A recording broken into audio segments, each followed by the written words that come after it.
Conclude చేద్దాం సైదా గారు. అయితే ఒకటి మనం ఓన్లీ దీని వరకే కాకుండా సరే ఆయన తర్వాత మాట్లాడారు, రైతుల్ని తో మాట్లాడారు. మొదటిసారి పొలంలో దిగారంట. అంతకుముందు ముఖ్యమంత్రిగా ఉన్నప్పుడు ఆయన పొలంలో ఎక్కడ బ్యారికేడ్ కట్టి అక్కడ ఒక పెద్ద స్టేజ్ ఏర్పాటు చేశారు. సరే ఓకే, ఎనీవే వెళ్ళారు. వెళ్ళిన తర్వాత ఫిగర్లు కూడా కరెక్ట్గా లేవు, అన్నీ కూడా తప్పులు తడగని చెప్పేసి అటు కూటమి ప్రభుత్వం విమర్శిస్తోంది. ఇంకొకటి మన టైం అండ్ అగైన్ ప్రతిసారి మేము మాట్లాడితే ఏదో జగన్మోహన్ రెడ్డి గారికి వైసీపీ ప్రభుత్వానికి వ్యతిరేకంగా మాట్లాడుతున్నాం అనుకుంటారు, కానీ ఫ్యాక్ట్ ఇది. ఆల్రెడీ 1 వీక్ అయిపోయింది.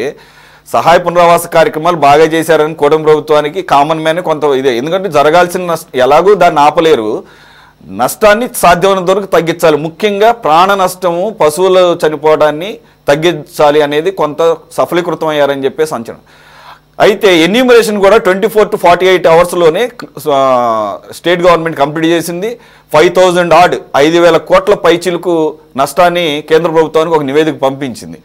సో విత్ ఇన్ టైంలోనే 24 అవర్స్లోనే స్టార్ట్ చేశారు, 48 అవర్స్ కల్లా నివేదిక రెడీ చేశారు. అది కూడా వెళ్ళిపోయింది కేంద్ర ప్రభుత్వానికి. కేంద్ర ప్రభుత్వం నుంచి కూడా ఒక బృందం రావాలి, వాళ్ళు కూడా పరిశీలించి ఒక అంచనాకు వస్తారు.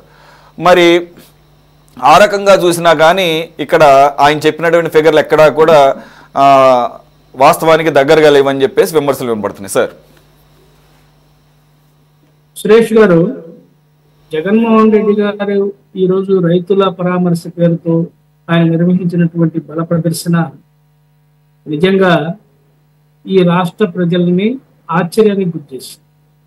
రైతాంగం తాము పండించినటువంటి పంటలు కోల్పోయి దీనావస్థలో, ఇబ్బందికర పరిస్థితుల్లో, ఆత్మహత్యలే శరణమైనటువంటి భావనతో ఉన్నటువంటి పరిస్థితుల్లో రైతులకి వెన్నుదన్నుగా నేనున్నాను అనే ఒక భరోసా కల్పించాలని చూసినటువంటి మాజీ ముఖ్యమంత్రి ఈరోజు తన మంది మార్బలంతో, జయ జయ ధ్వానాలతో, జెండాలు, డీజేలు, కోలాటాలతో ఆయన ఒక పెద్ద బల ప్రదర్శన నాకు అనిపిస్తా ఉంది. పాపం జోగు రమేష్ ని పరామర్శించడానికి ముందు అనుకొని ప్లాన్ చేసి వచ్చాడు.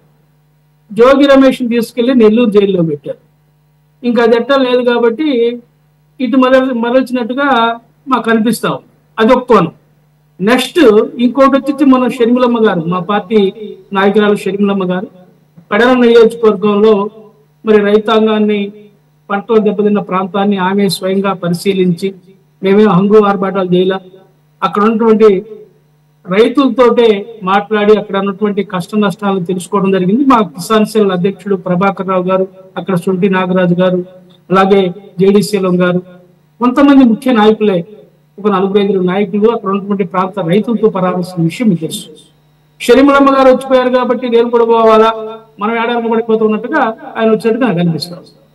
మనం చూస్తూ ఉంటే దొంగల పడ్డ 6 నెలలకి ఏదో జరిగిందని, అట్నే ఏదో గుడిసి గాలి షర్మిల గారు ఎప్పుడు వెళ్ళారండి? షర్మిల గారు 1వ తారీఖు 4వ తేదీ 4 రోజుల క్రితం, ఈరోజు 4 ఆమె 31 వచ్చింది, 1వ తారీఖు పరామర్శకి వెళ్ళారు. ఎందుకంటే జగన్మోహన్ రెడ్డి గారు చూస్తా ఉన్నాం. నిజంగా ఇందాకన్నా వెంకటేశ్వర గారు చెప్పినట్లుగా ఈ ప్రభుత్వ యంత్రాంగం ఇంకా జగన్మోహన్ రెడ్డికి అనుకూలంగా పనిచేస్తా ఉంది. It's clear. ప్రత్యేకించి పోలీసు యంత్రాంగం మీద పట్టు బిగించడంలో చంద్రబాబు కూటమి పూర్తిగా వైఫల్యం చెందింది. ఇది వాస్తవం. గతంలో ఏం చెప్తే అది తెలుగుదేశం వాడిని తీసుకొచ్చి లోపల ఏమంటే వేశారు, కాంగ్రెస్ వాళ్ళు లోపల ఏమంటే వేశారు, కమ్యూనిస్టులు ఏమంటే లోపల వేశారు. ఇప్పుడు ఆ పరిస్థితి ఉందా? స్వయంగా చంద్రబాబు నాయుడునే రాజమండ్రి జైల్లో 54 రోజులు జైల్లో పెట్టి చెప్పుకూడు తినిపించింది గత ప్రభుత్వం, మనం చూసాం.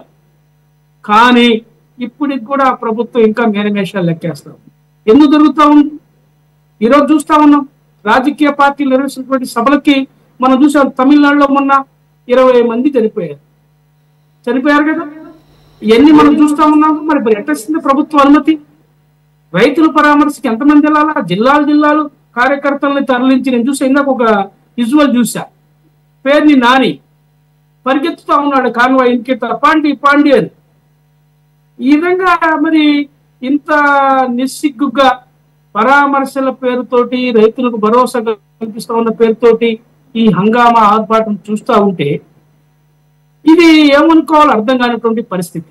నిజంగా ఇది చాలా బాధాకరం. చూసాం ఆయన ప్రభుత్వంలో జీవో నెంబర్ 1 తీసుకొచ్చి ఎవరు సభలు పెట్టకుండా మరి ముందస్తుగానే నోటీసులు జారీ చేసి అందరినీ ప్రజాస్వామ్యవాదుల్ని, లౌకికవాదుల్ని, ప్రతిపక్ష పార్టీలందరికీ కూడా పార్టీ 1 నోటీసులు ఇష్యూ చేసి ఇంట్లో కూర్చోబెట్టి హౌస్ అరెస్ట్ చేసిన పరిస్థితులు చూసాం. మరి ఈ ప్రభుత్వం జగన్మోహన్ రెడ్డి ఎందుకు కట్టడి చేయలేకపోతా ఉంది? మరి దానికి సమాధానం చెప్పాల్సిన బాధ్యత డబుల్ ఇంజిన్ సర్కార్కు ఉంది. నేను ఒకటే అనుకుంటా ఉన్నా, ఈ డబుల్ ఇంజిన్ సర్కార్ కాదు, ట్రిపుల్ ఇంజిన్ సర్కార్. జగన్మోహన్ రెడ్డి కూడా ఈ సర్కార్లో భాగస్వామి. అక్కడ బడే భాయ్ ఉన్నాడు, అందుకనే జగన్ ఏం చేయలేకపోతా ఉంది తెలుగుదేశం ప్రభుత్వం అనేది చాలా స్పష్టంగా అర్థమవుతా ఉంది. నేను ఇంకా మరొక మాట చెప్తున్నాను, డబుల్ ఇంజిన్ సర్కార్ కాదు, క్లియర్. ఇప్పుడుగైనా చంద్రబాబు నాయుడు ఆలోచించాలా? ఏందండి ఇంత దుర్మార్గం? డీజీలేంటి, ఊరేగింపులేంటి, జెండాలేంటి? ఓ వేలాది మందిని 2-3 జిల్లాల నుంచి తరలించి మీరు హైవే మొత్తం దిగ్బంధనం చేస్తే మీరు చేతులకి గాజులు దుడుకున్నారా? మా షర్మిలమ్మ కాంగ్రెస్ పార్టీ రైతాంగం మీద గత నెల 23వ విజయవాడలో మేము ధర్నా చేయగలిగిపోతే మమ్మల్ని దిగ్బంధించారు, బ్యారికేడ్లు అడ్డం పెట్టారు, మమ్మల్ని నానా రకాలుగా ఇబ్బంది పెట్టి బయటకు రానికుండా చేశారు. మేము నెట్టుకుని రావాల్సిన పరిస్థితి.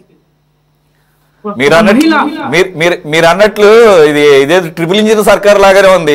జగన్మోహన్ రెడ్డి గారు కూడా ప్రభుత్వంలో ఏదో పాత్ర ఉంటుంది, ఎందుకంటే పైనుంచి అండదండలతో. సో మీకు ప్రధాన ప్రతిపక్షం అయితే మీకు ఇవ్వాలి, అయితే మీరు తీసుకోవాలి. మేమే ఈ రాష్ట్రంలో ప్రధాన ప్రతిపక్షం. ఆయన ప్రతిపక్ష హోదా కోరుకున్నాడు తప్ప కాంగ్రెస్ కమ్యూనిస్టులు ప్రతిపక్ష పాత్రను సమర్థవంతంగా పోషిస్తుంటే జగన్మోహన్ రెడ్డి గారి తీరు ఎలా ఉందంటే ప్రభుత్వంలో భాగస్వామి లాగా ఉన్నారు. మీరు అన్నట్టు ఇది ఒక కొత్త పాయింట్, ట్రిపుల్ ఇంజిన్ సర్కార్ లాగా ఉంది, అందుకని మిమ్మల్ని టార్గెట్ చేస్తున్నారు, వామపక్షాలను టార్గెట్ చేస్తున్నారు అన్నట్టు కనబడుతుంది. సరే, కంక్లూడ్ చేయండి సార్. గత నెల 23వ తారీఖున రైతాంగానికి గిట్టుబాటు ధరలు కల్పించాలని చెప్పి మేము కార్యక్రమం మొదలు పెడితే పార్టీ ఆఫీస్ నుంచి రాజ్ టవర్ మెయిన్ రోడ్ లోకి రానియడానికి మాకు గంట టైం మమ్మల్ని నిర్బంధించారు. రోడ్డు మీద కూర్చుని నేను కూడా కార్యక్రమంలో పాల్గొన్నా. మా షర్మిలమ్మ గారిని, మమ్మల్ని మహిళలను అయితే ఒక మహిళ ఎస్ఐ పాపం గొంతు బట్టి నొక్కేసింది. ఆమె చెయ్యి కూడా వెనక తిప్పింది. ఆమె ఎంత బాధపడదో విలవిల్లాడిపోయింది, మేము చూసాం. Let us conclude. 30 seconds లో కంక్లూడ్ చేయండి సార్ ప్లీజ్. నేను ఒకటే కోరుతున్నానండి, ఏం చెప్తున్నా సురేష్ గారు, ఈ ప్రభుత్వానికి చావా ఉంటే, చావా నెత్తురు పౌరుషం ఉంటే మీరు 12 సంవత్సరాల నుంచి జగన్మోహన్ రెడ్డి జైల్లో ఉన్నాడు. ఎందుకు చేయలేకపోతున్నారు అప్పని? మీరు డబుల్ ఇంజిన్ సర్కార్ అంటున్నారు కదా. పాపం కోడి కత్తి కేసులు అమ్మాయిక ఒక ఎస్సీ దళిత యువకుడిని 4.5 సంవత్సరాలు జైల్లో పెట్టారే. 1000 కోట్ల దొంగని మీరు అరెస్ట్ చేయడం చేతకాపోయినా మీకు అసలు మీరు మనుషులేనా నేను అడుగుతా ఉన్నా. మీకు దమ్ము ధైర్యం సత్తా ఉందని చెప్పి అడుగుతా ఉన్నా. మీది డైరెక్ట్ గా అక్కడ సిబిఐని క్వశ్చన్ చేసినట్టున్నారు. సిబిఐ అంటే కేంద్ర ప్రభుత్వం నడుపుతున్న పెద్దల్ని. Thanks for joining. Right sir, thank you for joining. Saida గారు, వెంకటేశ్వర్లు గారు, సంపత్రాజు గారు అండ్ ఉపాలక్ష్మి గారు. ఇది వాళ్ళ టాప్ డిబేట్. మరో అంశంతో మళ్ళీ కలుద్దాం. Stay tune to city 24/7.